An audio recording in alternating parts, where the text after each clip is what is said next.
Hello, I'm Rob. And I'm Rob. And this is Ask Rob and Rob.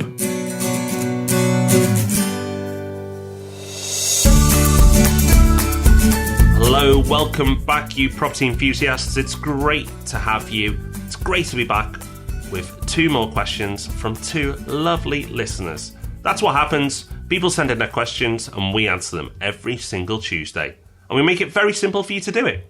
We certainly do. All you got to do is pick up that phone and call 013 808 00035. That's 013 808 00035. Or if you're sitting at your laptop right now and your phone is out of reach, you don't even have to cross the room. All you need to do is go to thepropertyhub.net/ask and you can record a question via your computer that way.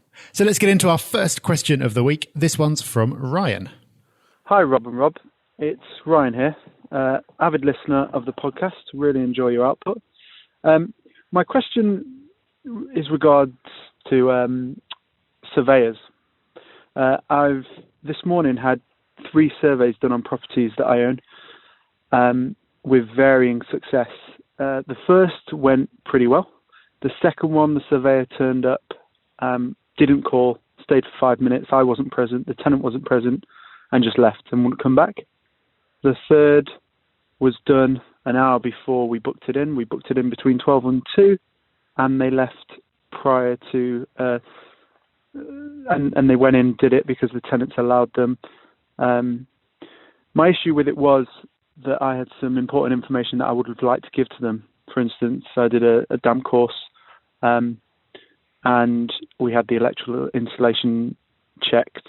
My real question is, how do you negate the effect or the negative effect a surveyor could have, or at least bring the power back to the landlord in some way? Not trying to control the survey, it is what it is, but it'll be really, really helpful if you could give me some information as to how I can kind of lessen the negative effect it can have. Thank you. Speak to you soon. Bye-bye. Surveyors, Rob.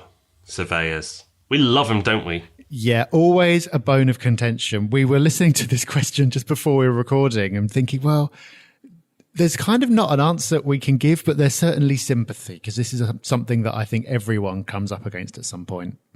So what can you do? Well, it seems like you've got exactly the right idea, Ryan, in that you had all the information prepared, you were going to attend with them, you were trying to take control of the situation, and that's exactly what you need to do. However, if they turn up at the wrong time and you don't get a chance to do that, there is unfortunately not a great deal you can do about it. What you can try to do, if you know who the company is, so they've not just been sent out blind by your lender, if you know who they are, you can contact their office, so you can get through to their admin team and try and send over any of the information that you would have presented to them there and then.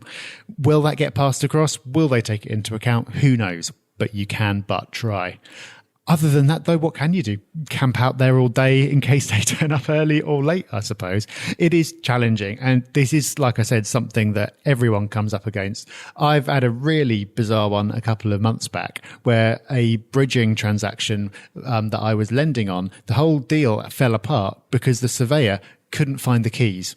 The keys were left for him in a very clearly marked envelope in a very specifically defined place. He went out there on 3 separate occasions and couldn't find these keys that were definitely there. And as a result, because bridging transactions have to be fast, the entire deal ended up not happening. The vendor who wanted to sell their house so they could pay some medical bills couldn't sell their house in time. We couldn't lend on it. None of this got done, all because a dozy surveyor couldn't see something that was right in front of him. Which does make you wonder, if he couldn't find something extremely clearly signposted, what were his chances of actually finding any defects in the property anyway? Strange people. I think dozy and strange are polite references you've used there, Rob. I'd probably use some different language. Ryan, like Rob, my sympathy is definitely with you. Experienced the pain myself. The problem is, mine around time, people. The problem is that people with a little bit of power, it can go to their heads. And this by no means applies to all surveyors, but it certainly applies to enough of them that there's a general bad feeling against them from investors. And I think they know that investors are waiting for them to make a decision for their deal to happen or not. So they understand the power they carry. And unfortunately, for some people, that's probably gone to their heads.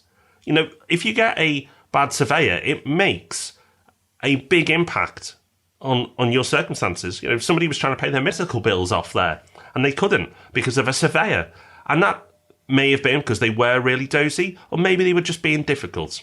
Who knows? I wasn't there. Maybe the surveyor wasn't either, but we'll never know. But the point is that a little bit of power can go a long way to affecting people's heads. Now, if you go to a supermarket and the checkout person is having a bad day, you might get a grumpy experience as you collect your goods. If a surveyor's having a bad day, you might not be able to buy a property or sell a property or refinance money out to do something very important. So definitely my sympathies with you, Ryan. Unfortunately, I'm not presenting any answers here. I'm just getting something off my chest to make myself feel better. But Rob, I think it's time to move on before I spend the next 20 minutes ranting and telling you some of my experiences, because I've got a few I could recite as well, but I won't. Let's be positive and get our next question from Danny. Hi, Rob and Rob. It's Danny from London again. I left you a message about a week ago asking for some advice on buying a property from an owner-occupier's perspective for a one-bed flat in London. But I had some more food for thought to share in case you hadn't already answered that question. And it was actually around doing something quite different, which would be buying nearer to family in Essex. And the consideration would be buying closer to a station like Gidea Park that should be benefiting from Crossrail being finished in 2018-2019. And I guess the decision between the assumption that you would have bigger gains in equity or in the property when that development was finished around Gidea Park versus the perceived long-term benefits of owning a property in London. I'm not sure if you're going to get this before you've answered, but if you do, I just thought it'd be great to get your thoughts on the two options there and to see what you would do if you were in my shoes. And thanks so much again for all your help. Thank you for that question, Danny, and congratulations on becoming one of the elite members of the Ask Rob and Rob audience who've got 2 questions in. 2 appearances on the show. So Crossrail and the potential gains from that.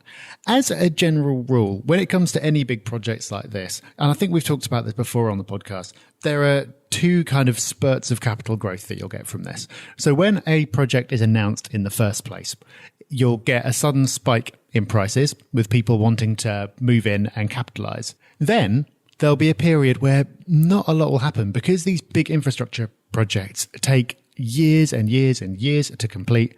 In the middle, there's actually not a lot happening. All the early money has gone in and it's not close enough to being finished for anyone else to get interested.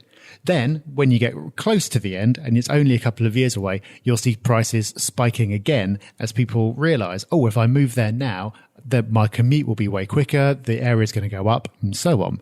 And that's exactly what you've seen along the Crossrail route. It was first announced a really long time ago and there was a little bit of a spike. And it's only in the last year or 2 that you've seen some really big bumps in places along the route that previously had been struggling. So will you get a gain from getting in now?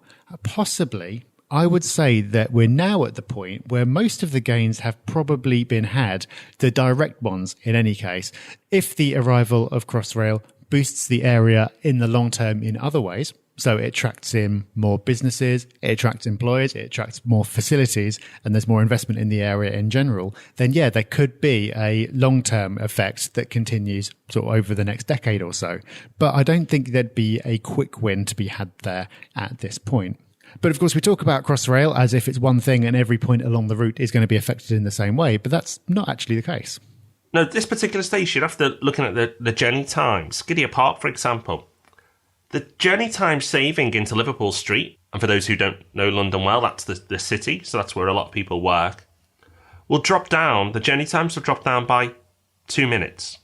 So there are other areas where it'll be a little bit quicker too, but the main areas where the employment are, where people are going into work, the journey times don't seem to be moving that much. So I wonder whether the impact, whether people are buying in because of the Crossrail badge, but actually that longer term impact that Rob's talked about, will it be there because really the journey times aren't changing much. Maybe it's just the allure and the prestige of having a Crossrail station, but that on its own probably isn't enough to keep kicking prices on long term. Now, they might do for other reasons, because the fundamentals and all the other things we talk about on the podcast. But for that particular reason, I just can't see the kick, the boot that you'd expect. You know, an example of someone that's worked really well is Stratford. So there was the Olympics, the announcement, all the hysteria, people moved in, investors started buying. Then it started to complete all the works, the fantastic transport routes, all the infrastructure, loads and loads of fundamentals, completely transformed the area. Journey times, you know, to Paris, where everywhere were slashed. One of the best places in the city now to commute from and to, because it's so well connected. And subsequently, more and more businesses and investment has gone into that area because now it's so well connected and so much money's been spent. That's an example of getting it right and major infrastructure making a difference. A couple of minutes journey time, I'm not so sure. So just be careful, and this is a general rule, this is not specifically for Danny, but obviously it helps you, Danny. Be careful of big announcements. Actually, look, is it a lot of noise and PR, or is it actually something that's going to make a difference? Of course, Crossrail is going to make a big difference to certain stations and stops along the line. No question. But to every stop and station, is it going to be an equal effect? No way. So bear that in mind. But also bear in mind that Danny now has joined that elite group, as Rob said, of getting on the podcast twice. We make it super simple. So now we're in the new year, maybe make it your resolution to get on Ask Rob and Rob. Get a good question in, and hopefully you'll get on, and you may even get a good answer back. So if you've had a question on your mind, why don't you pick up the phone or jump on your computer now, ask a question, and you could be hearing yourself on the podcast very soon. Yep, be the envy of all your friends and get your question answered at the same time. Can't say fairer than that. So your next opportunity to get on Ask Rob and Rob is next Tuesday, but we will be back as ever on Thursday with the Property Podcast. Look forward to seeing you then. Bye-bye. Bye-bye.